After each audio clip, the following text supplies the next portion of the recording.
Hi, everybody. Hi, Steve. Practice today. Any injuries? Everybody got through healthy?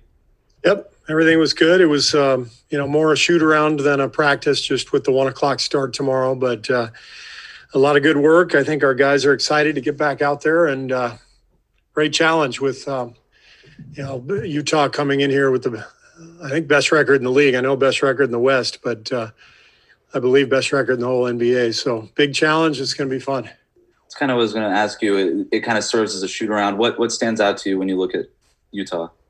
They're just a well-oiled machine. The continuity of what Quinn has put together over the years with their players. I mean, the puzzle really fits well for Utah, and Quinn does a really good job of just kind of piecing it together. And Conley looks much more comfortable this year than he did a year ago, and you got a lot of guys playing at a high level, shooting the ball extremely well. So they're very, very tough at both ends.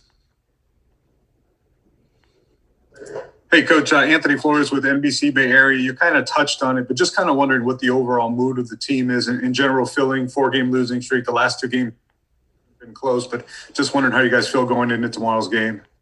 I think everybody's really upbeat and feeling good.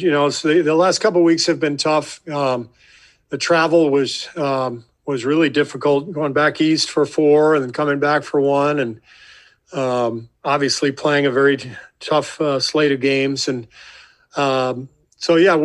we're anxious to get back out there. We know that there's half the season left and a lot of basketball to be played. And, we just we've been in a little bit of a rut, but lots of good stuff ahead. So we just got to come out tomorrow and compete and try to get some momentum back. Coach, how beneficial was the last couple of days for you as a team, and what is the biggest challenge on tomorrow's game versus the Jazz? Well, Utah is the best team in the league. They've been, I think, top 3 in both offense and defense pretty much all year. Best 3-point shooting team in the league. They make more threes than anybody, and obviously a great defensive team led by Gobert. So it's a huge challenge. We're taking on the best team in the league, so we're going to have to play well to win. Do they remind you of any team you faced before or played in before?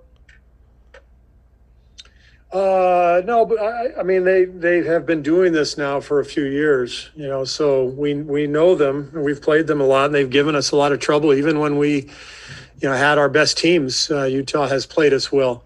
So we know them well. They're I think the main thing is that they're really a good two-way team. They can beat you at either end, and very well coached, well connected. So difficult team to beat.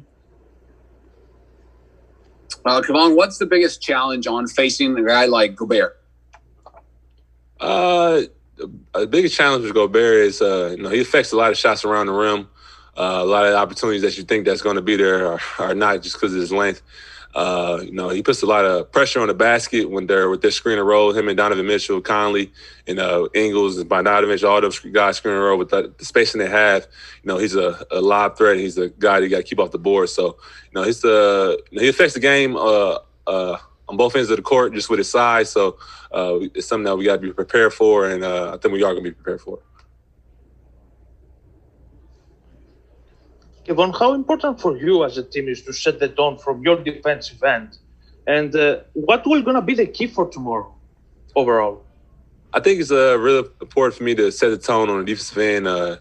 You want to be a great defensive team. I think it kind of always starts with the big man, me and Draymond being vocal, protecting the basket, rebounding. When we're able to rebound and get stops, we're able to convert that and get guys like Kelly and Andrew in transition, Steph, and they're able to cause havoc on that end too. So I think it's important for me to go out there and make sure I establish the paint, set the tone with the rebounds and not fouling, keeping the guys off the free throw line. So I think it's important for me. And then tomorrow is going to be especially important with it's going to be a lot of pick and roll and be able to contain that pick and roll with just 2 guys instead of having to collapse. And that's what they wanted, to get their shooters open so they can spread the floor. And they one of the best 3-point shooting teams in the league. So I think it's going to be important for me to be good in pick and roll coverage, and something I take pride in.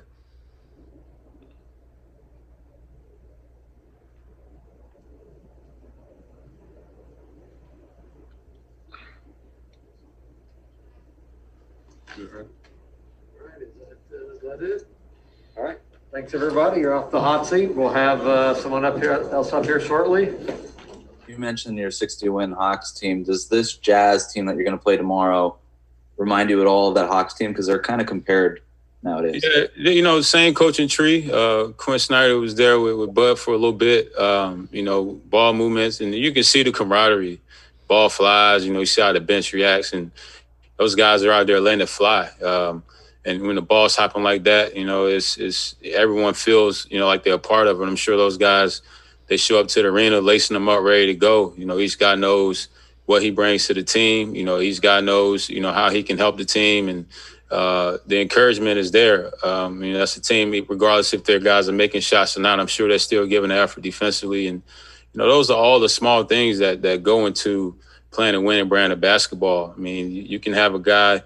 Tony Allen played on, great teams. He wasn't a great shooter, but he gave it. He gave whatever he had. You need players like that in the locker room, and it's not as complex as some people make it seem. To be a winning team, it's just all those like finite, little small details that can really take you from, an average team to, contending.